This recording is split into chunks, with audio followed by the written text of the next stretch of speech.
Arobin? I don't know.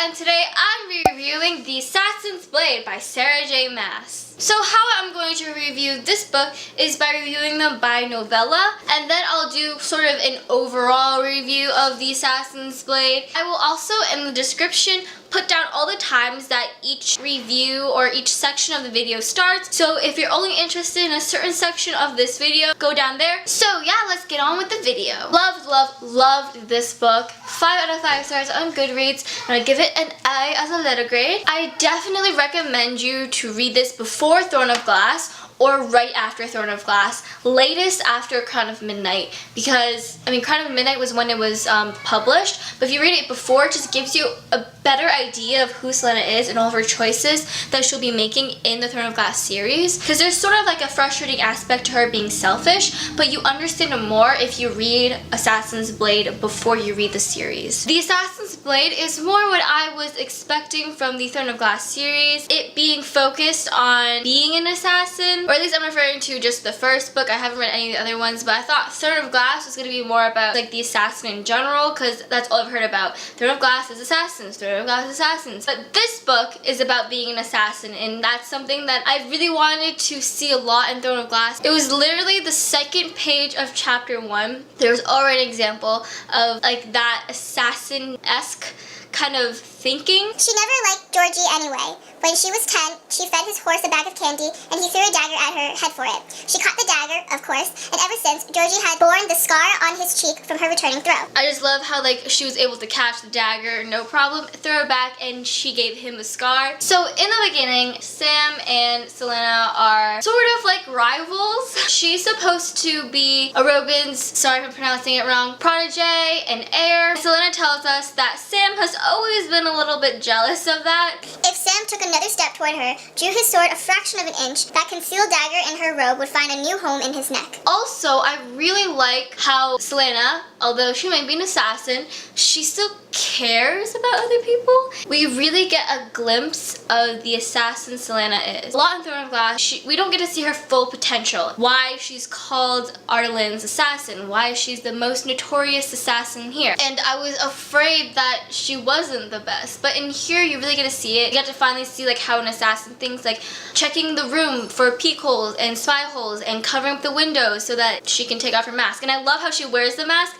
because she says a little intimidation never hurt. Also how she asks questions and how she came up with the whole plan to free the slaves. I don't know, just all of that. I love it so much. And how she fights and how she can overpower someone older. It's all amazing. So in this novella, and I bet in the other novellas, she begins to start thinking for herself. And if an order is something that she doesn't agree with, even if it's from a Robin, she will defy it and she will follow her gut and do what she feels is right.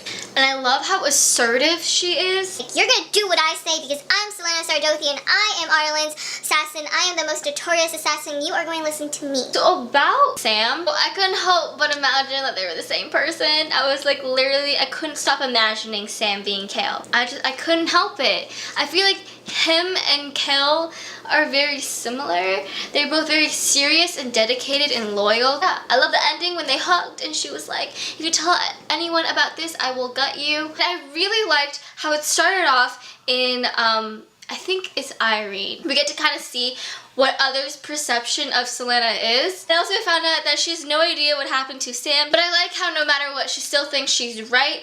And I also love the parallels between her and Irene. They're both two girls who lost their parents. Irene has a dream, but she's stuck in this place. She's too scared to pursue the dream. But Selena could either go on the ship and receive her punishment, or she could just take another ship and leave. So I guess the parallel is that they both have choices. Taking life into your own hands and doing what you feel is right and what you need to do for yourself. I don't know what I'm going at, but I feel like there's like some sort of parallel between them. Selena really saw the potential in Irene, and that's why she gave her the money to go to the place with the healing academy. And I wonder if later on we'll get to see her, because it said that when she finishes her training there, she'll come back, and maybe later in the Throne of Glass series, who knows, we might see her. It's a really funny line of Irene observing how Selena is able to take out these guys. Mercenary lunged, but the girl was waiting. Irene knew she should run and don't look back. But the girl was only armed with 2 daggers, and the mercenary was enormous, and it was over before it really started. And then she knocked, I'm guessing, him out. I didn't take a picture of the rest of it, but she's like, ha! So now Selena's in the desert, and she's punished to go train with the silent assassins, which I think going there was a lot better than staying at the keep. I feel like the silent assassins, their way was better. I liked it when, like, one of her first tests was when the 4 guys charged at her, and she, like, easily took them out. So finally in this novella, she actually talks about exactly what happened when Robin punished her, and basically he had 3 guys come in to hold Sam back while he punched her. It's just like and she finally remembers what Sam was screaming while she was blacking out, and he was saying, "I'll kill you." Throughout this novella, she can't stop thinking about Sam. She doesn't sort of understand when and how and why she feels that way for him. But once she gets to the silent assassins, that, by the way, I kept, for some reason, thinking silent brothers. I don't know, my brain hates me. But anyway, she realizes that sometimes being Ardalin's assassin isn't everything, and sometimes there are people better, and sometimes you can't be too cocky. Selena, like, Robin's technique is very, like, savage, very brutal. But the silent assassins, they are kind of, I said, Asians, because in Asian culture you have to respect your elders and you have to spread knowledge, you have to learn from your elders and that kind of stuff, and that's kind of what the silent assassins were like. Instead of constantly competing against each other, they learn from each other and they respect each other. I feel like they're a lot more calm. I actually imagine the mute master someone like Gandhi. I love this thing when she says, "What would he say, that is, if he could speak, if he knew that Ardalin's assassin had never been kissed? She killed men, freed slaves, stolen horses, but she'd never kissed anyone." Okay, so my opinion about Ansel, I think that's how you say it, completely changed by the end of the story. So basically, she is the traitor. This might be really bad, but the one thing that I am most angry about is how she killed Michael, M-I-K-H-A-I-L. basically her love interest. So at first they seem all like mutual relationship, but then she kind of goes off being like, I'm only being with him because I don't get any sessions with the mute master and he teaches me everything. And then she kills him, and I'm just so angry about that. Selena observes that he really does like her, like it's all he thinks about. She basically let her anger boil into hatred, I don't know if that makes sense. No matter what, she just wanted to get what she wanted. This really reminds me of, we watched Once Upon a Time, the first Dark one with Merlin. How although she loves him, she wants revenge so bad that she kills him for it. And I'm really confused on why she betrayed. I don't know if I read closely enough because it was like 1 in the morning or something. And if I was Selena, I would have killed her. But good thing she didn't, because then the mute master repaid her by giving her a lot of gold so that she could pay off her debt to Robin's. And also now, if you already read Throne of Glass, you know like what she's referring to. And this actually leads me to my next point, that maybe in Throne of Glass, Selena distrusts, I think it's Nehemia, and maybe that stems from the whole situation with Ansel. She didn't want to believe it, but she had like a gut feeling that something was wrong once all those soldiers were marching towards them, and good thing she went back. So in this novella, she is back, and she's super determined to move out, to pay off her debt, and to be free from Robin. But when she gets back, she submits to Robin's superiority and kind of falls back to her own ways. And even Sam said that he stayed just waiting for her to take her revenge on him, but she ended up submitting to him and accepting all of his gifts and all that kind of stuff. And she even says right here, "Father, brother, lover. He had never really declared himself as any of them. Certainly not the lover part. Though if Selena had been another sort of girl, and if Robin had raised her differently, perhaps it might have come to that. So she could no sooner sort out her feelings towards the king of assassins than she could count the stars in the sky." It is so confusing. I think her, in the beginning, submitting to him was reasonable, trouble because she has been with him basically since she was 8, so for a long time. But she doesn't really know what's out there. She doesn't really know what it's like to be without him. So he's just kind of like, although as brutal as he is a safe place for her. All those months of daydreaming about leaving, about paying off her debits, why couldn't she open her mouth and just tell him? Sorry, I can't help it, but you know, I like to find connections in other books to Cassandra's books, and there's one that says, clockwork so fine you could swear it was alive.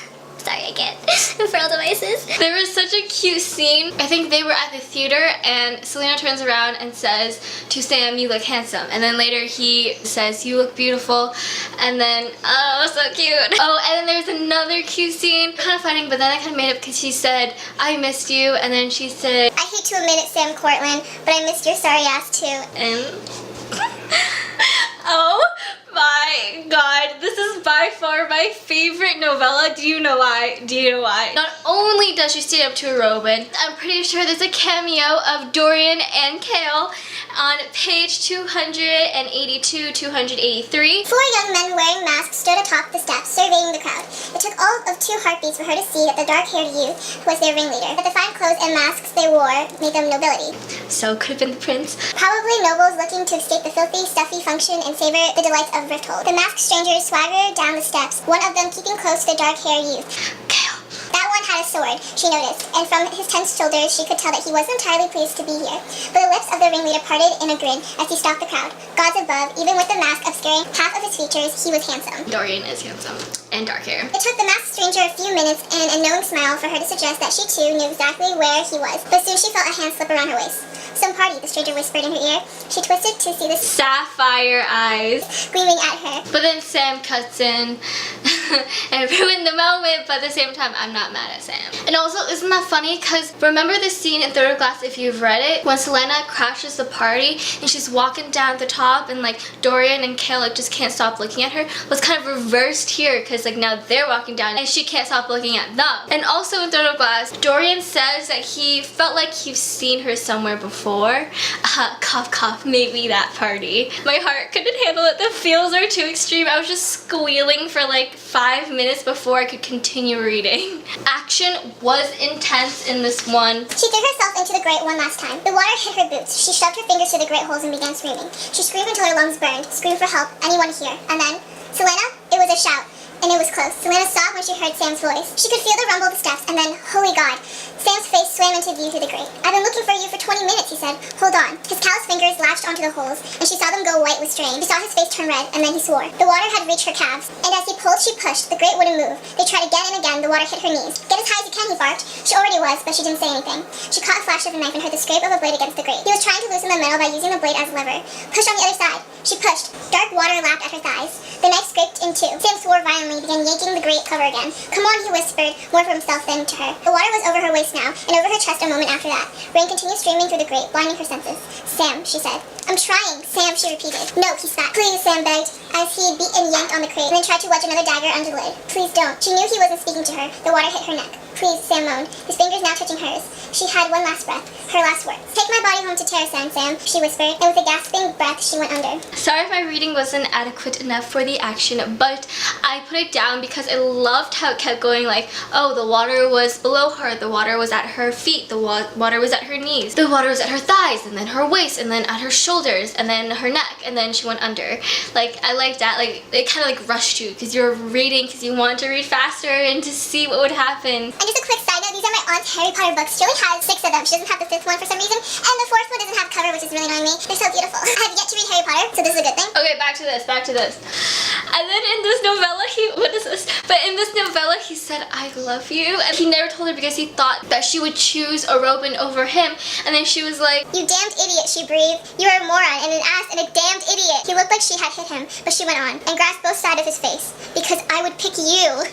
And then she kissed him. And remember that spider silk that she got in the last novella? Well, instead of putting it in her own suit, because I thought that's what she was going to do, she put it in Sam's. Oh yeah, and then when she was finally leaving Robin's clutches. She was going back to her room probably to get her stuff or something, and then Lysandra, which by the way I like that name, but sadly it was given to her.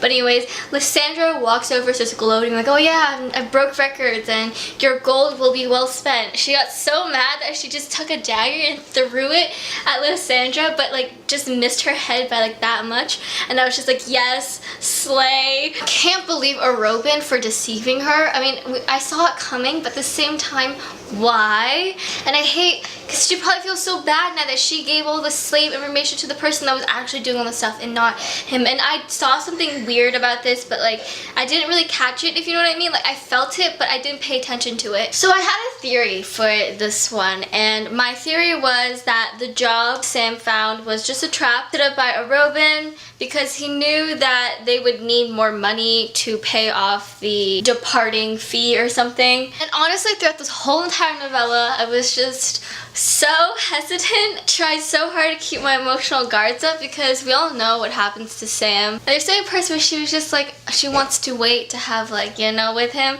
and he was like, it's fine, I can wait because we have all the time in the world. And I was just like, no, you have T-minus like 9 days before you die.